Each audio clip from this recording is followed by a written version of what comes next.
Departmental account होता क्या है, कैसे बनता है, कौन से अकाउंट्स बनाए जाते हैं, अब तक जो सीखा उससे क्या अलग है, वो सारे कॉन्सेप्ट हम इसमें देखने वाले, पूरे बेसिक कॉन्सेप्ट में क्लियर करेंगे। जब तक बेसिक क्लियर नहीं होगा तब तक आपको सब नहीं आएगा। इसलिए गाइस आपको वीडियो स्टार्ट टू एंड देखने वाला, हर एक चीज अपने नोटबुक में रिकॉर्ड करना है। और हाँ, एक चीज और, मैं हमेशा आपको जो जूनियर सेक्शन में कहता रहता हूँ कि फाइनल अकाउंट कभी भी आपका पीछा नहीं छोड़ता, वही फाइनल अकाउंट यहाँ पे कंटिन्यू है, बट थोड़ा अलग वे से। तो क्या अलग वे से आपको देखना है तो समझेगा। ओके, तो let's start without wasting our time. हाँ, ये B Com, BAF, BBI, CA, CMA, CS, जो कोई भी जहां कहीं भी डिपार्टमेंटल वर्ड मिलेगा वहां पे ये यूज होने वाला डिपार्टमेंटल फाइनल अकाउंट। ओके, मैंने हमेशा कहा है कि किसी भी चैप्टर को स्टार्ट करने से पहले आपको उस चैप्टर का मीनिंग समझना इंपॉर्टेंट है।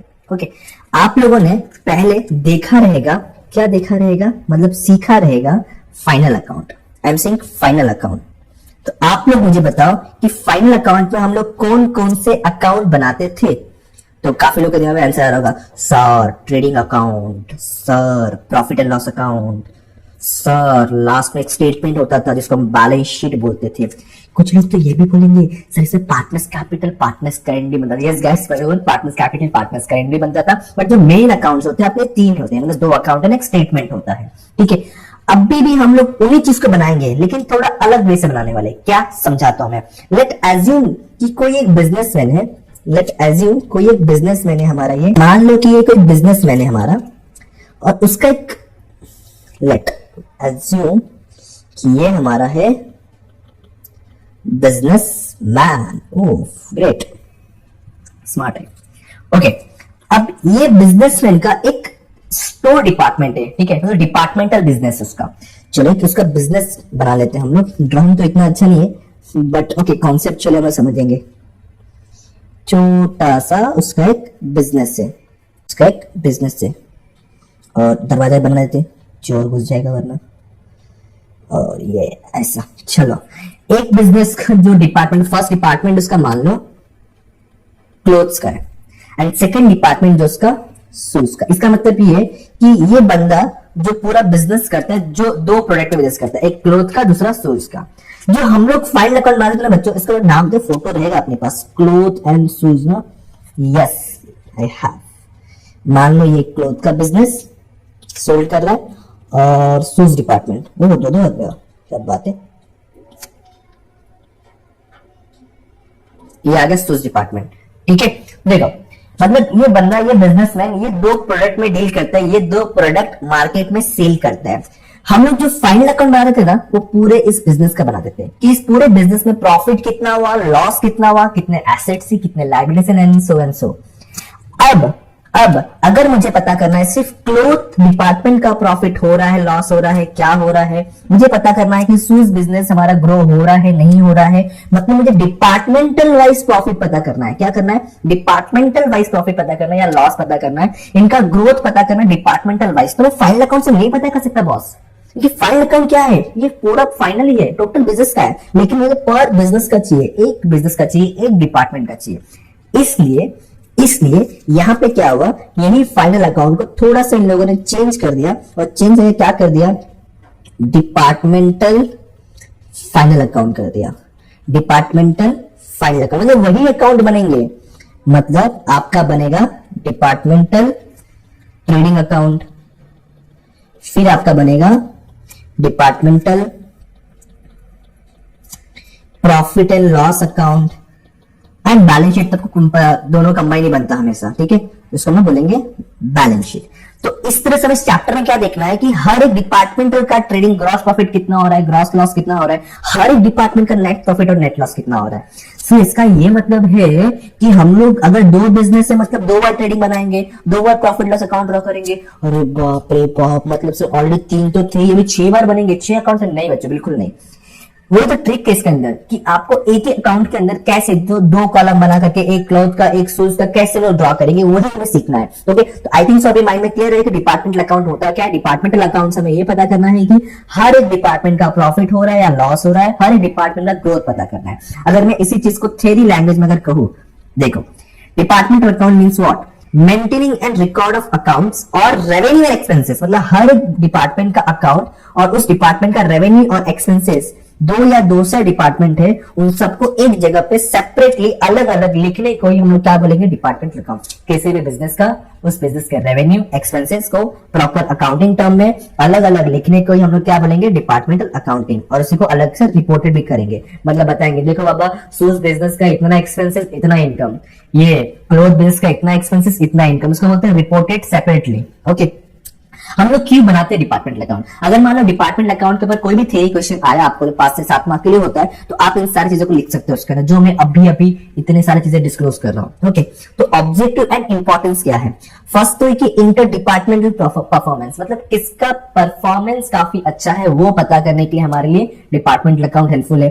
सेकेंड वन, हर डिपार्टमेंट का ग्रॉस पता करने के लिए मुझे पता करना है कि जो डिपार्टमेंट मेरा प्रॉफिट में नहीं चल रहा है उसको मैं बंद करूं या पॉलिसी को चेंजेस करके उसको ग्रो करूं, मॉडिफाई करूं, ये पता करने के लिए भी हमें डिपार्टमेंटल फाइनेंशियल अकाउंट हेल्प करता है।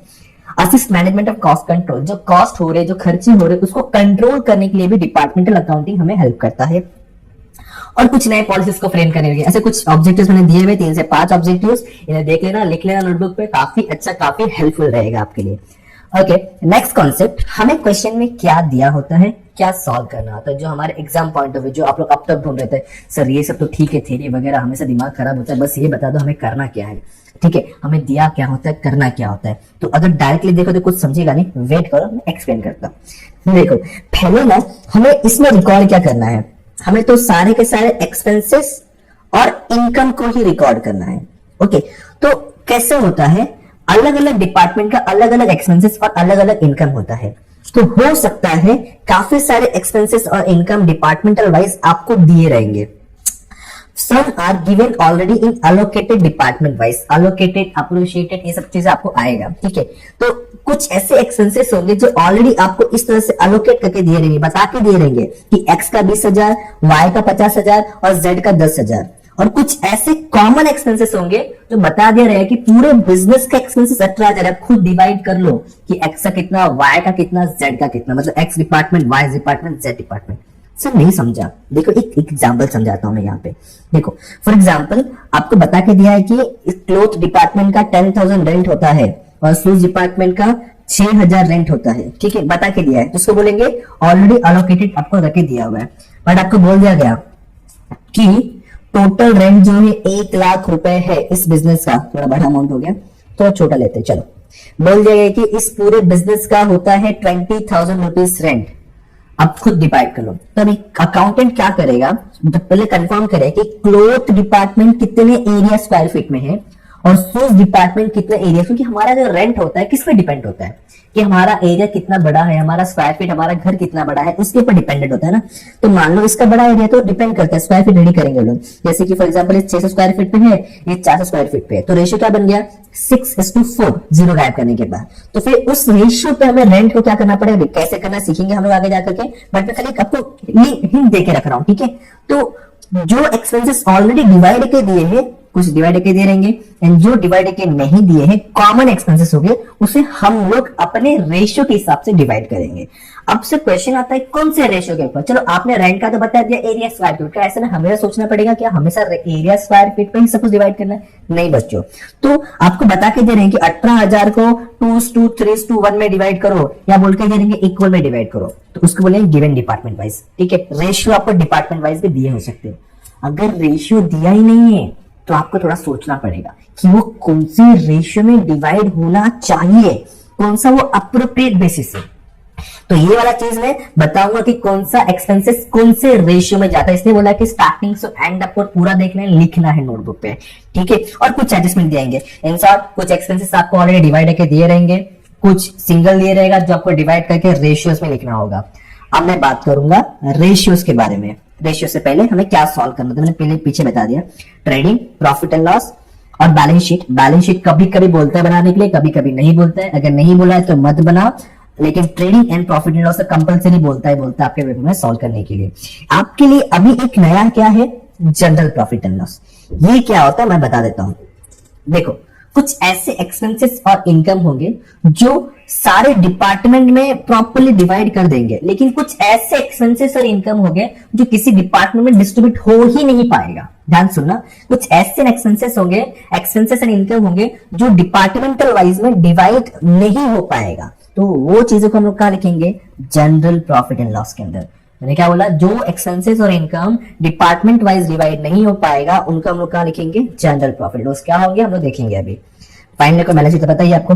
ओके, ट्रेडिंग अकाउंट कैसे बनता है, नॉर्मल है, अगर आपने देखा रहेगा, अगर पढ़ा है काफी टाइम से, डेबिट में ओपनिंग, क्रेडिट में क्लोजिंग, डेबिट में परचेस, क्रेडिट में सेल्स, डेबिट साइड में सारे के सारे डायरेक्ट एक्सपेंसेस आते हैं जैसे कि wages, carriage inward, import duty etcetera, ऐसे बहुत सारे आपको पता है, ठीक है, वो आता है। क्रेडिट साइड में अगर गुड्स गोज आउट होगा तो ना, goods loss of fire, goods theft, goods distributed as a free sample, ठीक है, गुड्स लॉस ऑफ फायर, ऐसे बहुत सारी चीजें यहाँ पे आता है।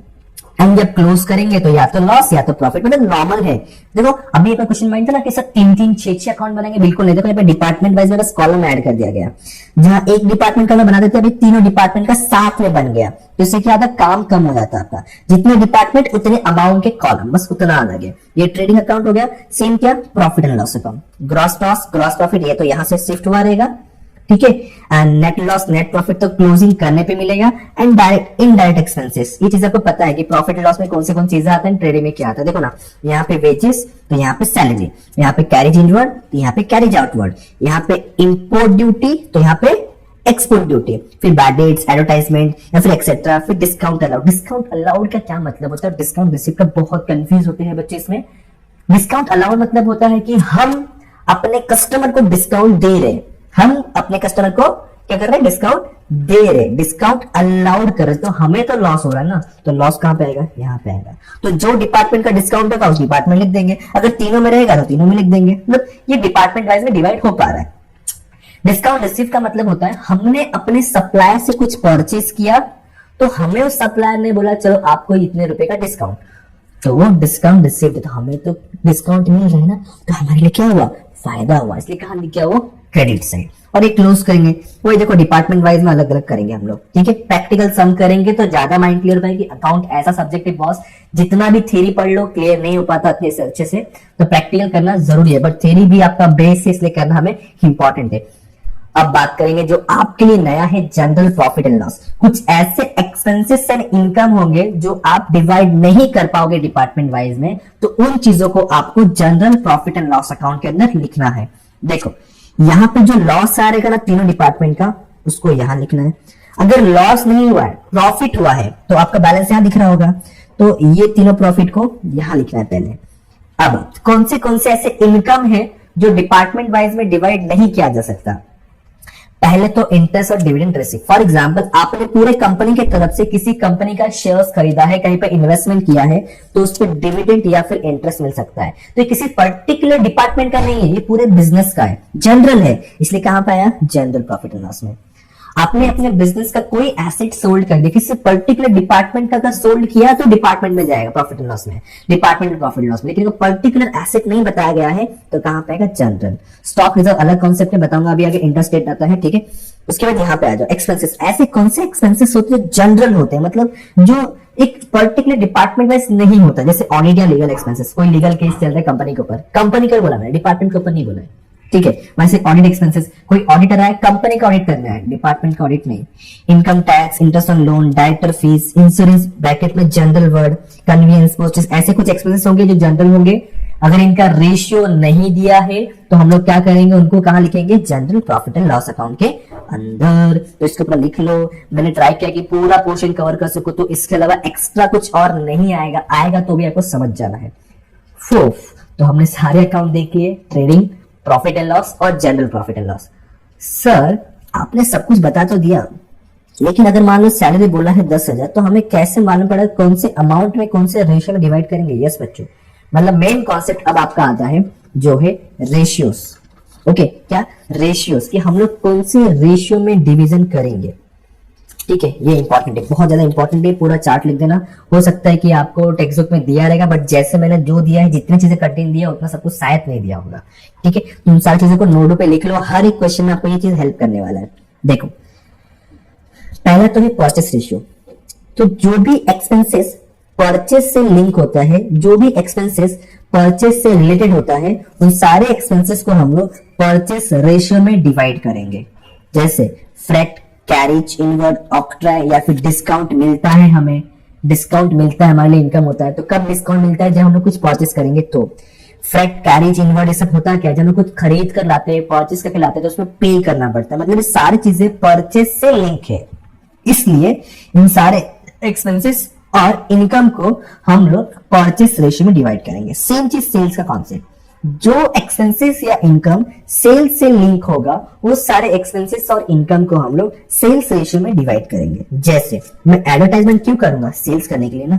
मैं कैरेज आउटवर्ड क्यों पे करूंगा? सेल्स करने के लिए ना। मैं अपने कस्टमर को डिस्काउंट क्यों दूंगा? सेल्स इंक्रीज करने के लिए। सिंपल सा, bad debts, sales commission, sales manager, सब में वर्ड सेल्स वर्ड आ ही रहा है, डायरेक्टली और इनडायरेक्टली। तो उन सारे एक्सपेंसेस जो है हमारे सेल्स एक्सपेंसेस से रिलेटेड है, इसलिए सेल्स रेशियो। मतलब क्या? अगर आपको दिया है कैरेज आउटवर्ड तो समझ जाना है कौन सा रेशियो में? सेल्स रेशियो में। तो क्या सर आपको क्वेश्चन में परचेस रेशियो और सेल्स रेशियो दिया रहेगा? इट में भी दिया रहेगा, नहीं दिया होगा तो हम लोग कैसे निकालते हैं नेक्स्ट वीडियो में जरूर देखेंगे, ठीक है।